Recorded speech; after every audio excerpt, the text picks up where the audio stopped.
Hello, everyone. This is Dan Gramza, and welcome to dangramza.com Market Studies for Wednesday, April 15th. Now, take a look at that Russell as we talked about in the advanced video. Interesting fundamentals coming out on crude oil in terms of the inventory build. It's not really what would be expected. PPI less than expected, and we see the Russell here grinding its way higher. We're seeing that in the other indices. What's interesting here, momentum's up. These are at significant levels. Be aware of what I call an equal and opposite. That'd be where we could potentially back off. But right now, the momentum that you're seeing, the type of structure that we're seeing is favorable. But so we are looking for follow through to the upside in that market. Now, is the dollar stronger or is the dollar weaker when you see something like this? Well, here's the euro, and the euro is stronger, cooled off a little bit.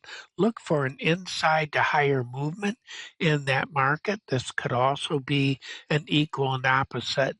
So be careful here as well when it comes to the dollar. And when we look at gold, it perked up a bit, but you also need to look at the 10-year yield.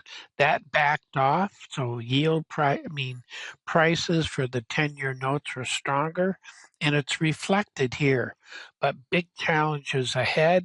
Momentum's in its favor, but can gold get the job done? Watch that yield on the 10-year notes. If prices go up, then that's favorable for the gold market. And when we look at nat gas, it continues to grind lower. We got a lot of it, and it's reflected here. And this is cheap nat gas. So if you're on the short side, be careful here. This could easily turn around. And in soybeans, pressure's on, sellers are here. If you're on the short side, be careful. This is what I call a false sense of security. It's got that potential for turning the corner. Well, those are my thoughts for today. Thank you for joining me. Look forward to being with you again tomorrow.